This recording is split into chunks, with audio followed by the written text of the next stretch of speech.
দূর থেকে যেন সাউন্ডটা নেই, দূর থেকে। وعلى آل سيدنا বাবাজি আমার রাসূল পাকের প্রতি দুরূদ শরীফ আদায় করবেন, এটা মুহাব্বতের লক্ষণ। ইনশাআল্লাহ আমি আজকের মাহফিলে দুরূদ শরীফের ফজিলতের একটা ওয়াকিয়া এবং কারগুজারি আপনাদেরকে শোনাবো, যদি ধৈর্য সহকারে বসবেন তো ইনশাআল্লাহ। কিন্তু আপনারা যে আস্তে আস্তে দুরূদ শরীফ পড়ছেন আমার কাছে মায়া লাগতেছে। রাসূল বলেছেন দুনিয়ার জমিনে সবচাইতে বখিল মানে কিপটা ওই ব্যক্তি, যেই ব্যক্তির সামনে আমি নবীজির উপর দুরূদ শরীফ পড়া হয় সে তার জবানকে বোবার মতো করে রাখে। তাহলে আমরা বখিল না, আমরা রাসূল পাকের সাচ্চা উম্মত, ঠিক কি না?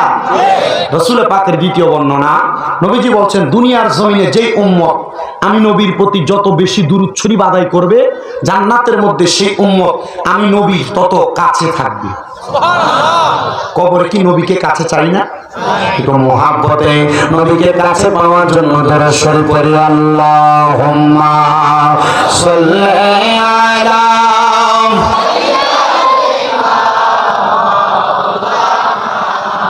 মুহাম্মাদ ওয়া আলা আলি সাইয়্যিদিনা।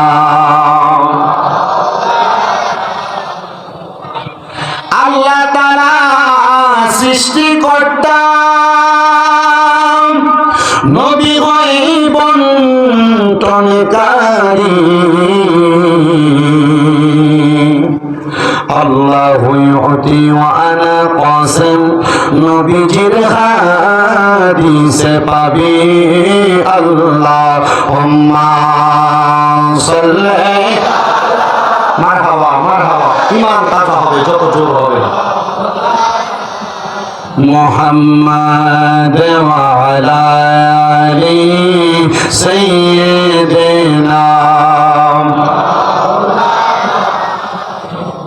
ভেবে দেখো মনে মনে প্রেমী করছ নবীর সনে, নইলে ঠেকবার হাসরে। মুহাম্মাদিয়া রাসূলুল্লাহ, আল্লাহুম্মা সাল্লি মারহাবা মাওলানা মুহাম্মদ ওয়া আলা আলি সাইয়্যিদিনা। পিছনে বসার জায়গা বিছিয়ে দিতে বলুন। মাদলা ইলাহা ইল্লাল্লাহু লা ইলাহা ইল্লাল্লাহ, জিকির লা ইলাহা লা কালমা লা ইলাহা লা ইলাহা ইল্লাল্লাহ, লা ইলাহা লা ইলাহা ইল্লাল্লাহ, লা ইলাহা লা ইলাহা হাসবি রব্বি জাল্লাল্লাহ। और মাফি কলবি গায়রুল্লাহ, নূর মুহাম্মদ সাল্লাল্লাহ, पर নূর মুহাম্মদ লা ইলাহা ইল্লাল্লাহ, লা ইলাহা লা ইলাহা। আইরে নামাজ রোজা চাই রহনা, কেহ মা বাবার খেদমত চাই রহনা। বর নামাজ রোজা চাই রহনা, কেহ মা বাবার খেদমত চাই রহনা। আমার নবীর দরুদ হইল না, পর নবীর দরুদ আমার নবীজি তোমায় ভুলবে না। লা ইলাহা ইল্লাল্লাহ, লা ইলাহা। আরে অনেক দূরে মদিনা, আমরা কেমনে যাব জানি না। আপনারা বলেন ঘরের মানুষ আমরা সবাই মদিনা যাইতে চাই কি চাই না? আরে আমার বাবা, এ মুসলমান ইমানদার, কেন মদিনা যাইবা? আমি আপনাদেরকে একটা নবীর হাদিস শোনাই। আমার নবী বলেন মান যারা রাদুলি ওয়াজাবাত লাহু শাফাআতি ইয়াউমাল কিয়ামা। নবী বলে উম্মত সেই ব্যক্তি আমি নবীর রওজা মুবারক জিয়ারত করলো তার জন্য সুপারিশ করা আমি নবীর জন্য অত্যাবশ্যক হয়ে যায়। গত বছর যখন আপনাদের এই ধরনের মাহফিলে আমি এসেছিলাম আমার চুলগুলো আপনারা দেখেছেন লম্বা ছিল, এখন আমার মাথার মধ্যে লম্বা চুল নাই, চুলগুলা ফেলে দিছে। মাত্র 3 মাস হয় আমি আল্লাহর বাড়ি মক্কা নবীর বাড়ি মদিনা থেকে আসছি। আমি কেন মদিনায় গিয়েছি জানেন? আমি যেই দিন নবীর হাদিস পড়েছি যে আমার নবী বলেছেন আমি নবীর রওজা মুবারক যে একবার জিয়ারত করবে তার জন্য সুপারিশ করে আমি নবীর জন্য ওয়াজিব হয়ে যায়। ওই দিন আমি নিয়ত করেছিলাম ও আল্লাহ মরণের আগে একবার আপনার নবীর রওজা মুবারক আমার জিয়ারত করার সুযোগ দিবেননি। বলে কেন হুজুর এই নিয়তটা করেছেন? আমি কেন করেছি জানোনি? আমার আল্লাহ তাআলা আমার নবীর একটা উপাধি দিয়েছেন মুস্তাজাবাতুদ দাওয়াত। আমার নবী যদি কোনো দোয়া করে আল্লাহ তাআলা ওই দোয়া ফিরান না, আল্লাহ তাআলা সাথে সাথে ওই দোয়াটা কবুল করে নেন। আমি চিন্তা করলাম নবীর রওজা জিয়ারত করলে যদি আমার নবী আমার জন্য সুপারিশ করে কাল ময়দানে মাশরে তাইলে আমার জান্নাতে যাওয়াটা সহজ হয়ে যাবে। এই জন্য আমি আল্লাহ তাআলার কাছে দোয়া করেছি আল্লাহ আপনি আমার একবার রওজা মদিনায় নিয়ে যান। কিন্তু এত তাড়াতাড়ি যে আমার আল্লাহ তাআলা আমার দোয়া কবুল করবে আমি বুঝতে পারি নাই, কারণ আল্লাহ তো ক্ষমতাবান, আল্লাহ তো মহিয়ান, আল্লাহ তো গরিয়ান, সকল ক্ষমতার মালিক তো আমার আল্লাহ। আল্লাহ চাইলে সামান্য সাগর থেকে এটাকে আবার ভাটি বানাইতে পারে, আবার ভাটি অঞ্চলে ঢুকে আল্লাহ সাগর বানাইতে পারে। ওই আল্লাহ আমার দোয়াটা কবুল কইরা আমার দ্রুত মদিনা শরীফ নিয়ে গেছে। আমি 7 দিন পর্যন্ত 5 ওয়াক্ত নামাজের পরে আমার নবীর রওজা মুবারকের সামনে দাঁড়ায়া দাঁড়ায়া আমার নবীজিকে সালাতু সালাম দিয়েছি। কিন্তু 8ম দিন যখন আমি যোহরের নামাজের পরে আমার রাসূল পাকের রওজা থেকে মক্কার উদ্দেশ্যে চলে যাব, আমি আমার নবীজির রওজা মুবারকের সামনে দাঁড়ায়া দাঁড়ায়া নবীজির রওজার সামনে বললাম গো আল্লাহর হাবিব আপনি তো সশরীরে জিন্দা আছেন, এটা আমাদের আকীদা, এটা আমাদের বিশ্বাস নবী মারা যায় নাই, নবী জিন্দা আছেন। বলে হুজুর কেন? নবী না ইন্তেকাল করেছেন। আর বাবা হে ইন্তেকাল করা মানে মরে যাওয়া না, ইন্তেকাল শব্দের অর্থ স্থানান্তরিত হওয়া পাবে ইনফিয়ালের ওজনে। নবীজি মারা যায় নাই, নবী আমাদের চক্ষুর আড়াল থেকে বরজখে আবরজখে কবরের দুনিয়াতে গিয়েছেন। আমার নবীজি এখনো পর্যন্ত জিন্দা। বেশি উপরের ক্লাসের কোন কিতাব লাগবে না, মিশকাতুল মাসাবির 121 নম্বর পৃষ্ঠাতে হযরতে আবু দারদা রাদিয়াল্লাহু তাআলা আনহু থেকে হাদিস বর্ণিত। আমার নবী বলতেছেন হারামাল্লাহু আলাল আরদি আন তাকুলা আজসাদাল আমবিয়াই ফানাবিয়াল্লাহু হাইয়ুন ওয়া ইউরযাকুন। আল্লাহ তাআলা জমিনকে নবীদের দেহ খাওয়া হারাম করে দিয়েছে, মানে নবীদের দেহ জমিন খাবে না, এটা হারাম করে দিয়েছে।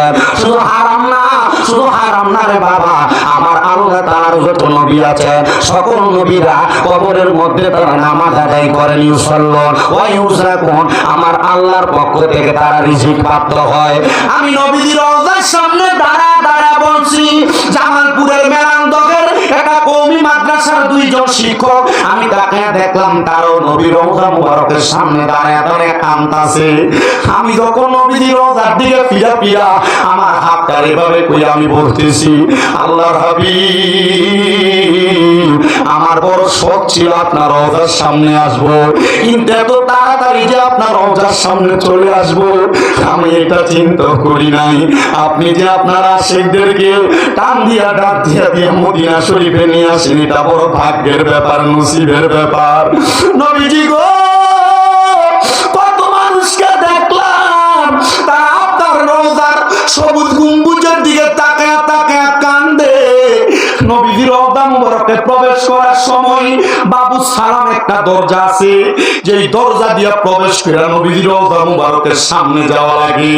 হায়রে মুসলমান, নবীজির রওজার দিকে যত মানুষ যায় আমি দেখলাম একজন আরেকজনের সাথে কথা বলে, কিন্তু তাকে দেখছি রে প্রত্যেকের চোখগুলা দিয়া বায়ে বায়ে পানি পড়ে।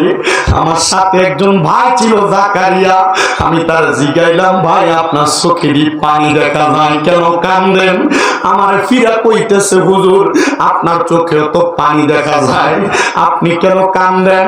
আমি কই কেন চোখের পানি আসছে বুঝি না, কারণ নবীজির প্রেমিকেরা, নবীজির উম্মতেরা নবীজির জন্য এত পাগল, এরা নবীজির রওজা মুবারকের সামনে গেলে চোখের পানি এমনি এমনি পড়ে যায়। মনটা কি চায় না রে এ দরবেশের বাবারা ওই নবীর রওজা জিয়ারত করতে? পর্দার অন্তরালের মা, মনটা কি চায় না ওই নবীর রওজা জিয়ারত করতে? আবু জাহেল বেঈমান ছিল, নবীরে দেখছে কিন্তু ঈমান আনে নাই। আবু বকর ঈমানদার ছিল, নবীরে দেখছেন ঈমান আনছেন, আনার কারণে নবীজির পাশে জায়গা পাইছেন। হায়রে আমি নবীর রওজা থেকে যেদিন মক্কায় চলে যাব, আমি আমার রাসূলের পাক রওজার সামনে দাঁড়ায় দাঁড়ায় বলছি, ওগো আল্লাহ রাসূল, আপনার কত প্রেমিকেরা মদিনা শরীফে আসতে চায়, আপনি তাদেরকে মরণের আগে একবার হইল মদিনাতে আইনেন। জানেন রে বাবা, আমি একই দোয়া আল্লাহর কাবা ঘরের সামনে বের করছি, আল্লাহ বাংলাদেশে ওয়াজ মাহফিলে গেলে কত হাজার হাজার মানুষ নিয়ে আমি কথা বলি, তারাও তো আপনার কাবা ঘরের সামনে আসতে চায়, তারাও তো মসজিদে নববীতে আসতে চায়, আল্লাহ তাদেরকে একবার হইল মক্কা মদিনা আইনেন। এ বাবা, মদিনা শরীফ তুমি রাসূলের লাভের লাগা যাইবা না, মদিনা শরীফ যাইবা তুমি নিজের লাভের জন্য। বলে হুজুর কেন?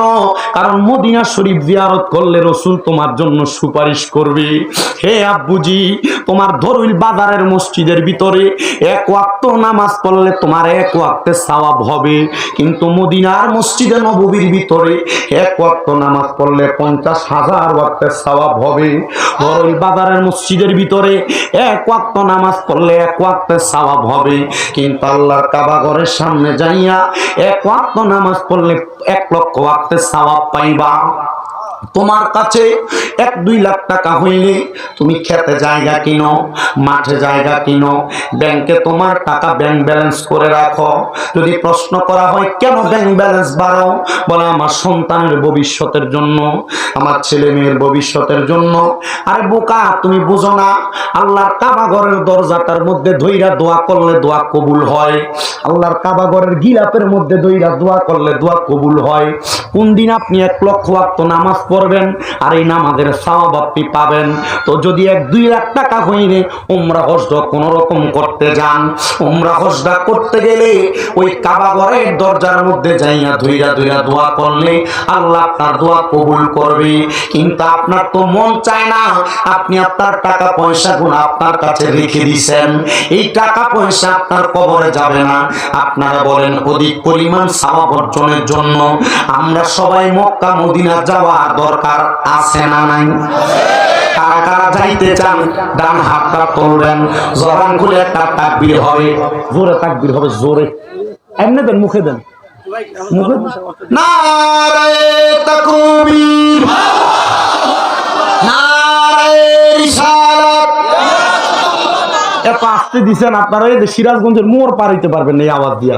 মদিনা যাইতে হইলে জজবাওয়ালা আওয়াজ লাগবে, ইমানি আওয়াজ লাগবে, যে আওয়াজ দিয়ে বাংলাদেশ ইসলাম কায়েম করেছিলেন হযরত শাহজালাল ইয়ামিনী। কথা বলেন না কেন?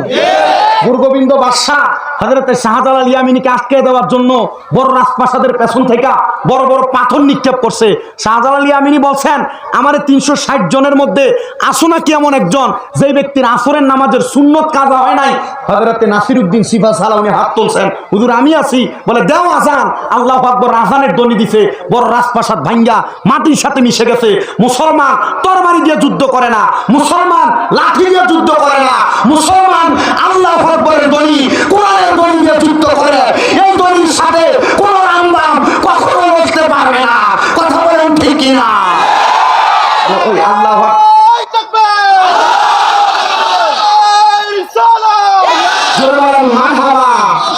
মদিনা যাইতে চাই কি চাই না, জবান খুলে জোরে সরে তাইলে পরে আরে দয়াল আল্লাহ দয়া করেন, দয়াল আল্লাহ রে নসিব করেন মদিনা। লা ইলাহা ইল্লাল্লাহ। বসেন, বলা লাগবে না। লাহু লা ইলাহা লাহু লা ইলাহা লা ইলাহা ইল্লাল্লাহ মুহাম্মাদুর রাসূলুল্লাহ সাল্লাল্লাহু আলাইহি ওয়াসাল্লাম। একটা জবানও বন্ধ নাই, জবান খুলে মুহাব্বতের আওয়াজে উচ্চ কণ্ঠে জোরে জোরে পড়ি আলহামদুলিল্লাহ। মা বোনের এখানে নাকি জায়গা হচ্ছে না। মা, আপনাদের কাছে আমি আপনাদের ছেলে শামীম রাজা বলছি, কষ্ট করে একটু চাপায় বসেন না। না, এরা দাঁড়ায় থাক, আমি দাঁড়ায় থাকি। আপনারা কষ্ট করে পেছনে জায়গা বিছিয়ে দেন, যখন দাঁড়ানোর জায়গা থাকবে না তখন এরা নিজেই বসে যাবে। আপনারা ওইভাবে ব্যবস্থা করেন। মুহজ্জেজ সদরে মুহতারাম, আজকে ধরইল বাজার নসিমন গাড়ির ড্রাইভার সমিতির উদ্যোগে নসিমন গাড়ির যত ড্রাইভার আছেন হলুদ পাঞ্জাবি লাগাইছেন সব ভিতরে আসেন।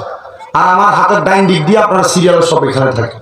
তোমরা থাকলে সাহস বাড়বে, ওয়াজ হবে সুন্দর। কি বলেন? এরা থাক, আপনারা চান কি না? না, যারা বসছেন আপনারা বসা থাকেন, এই বসারা বসা থাকেন, বাহিরে যায় এরা যেন চলে আসে, জন্য এটা বলছি।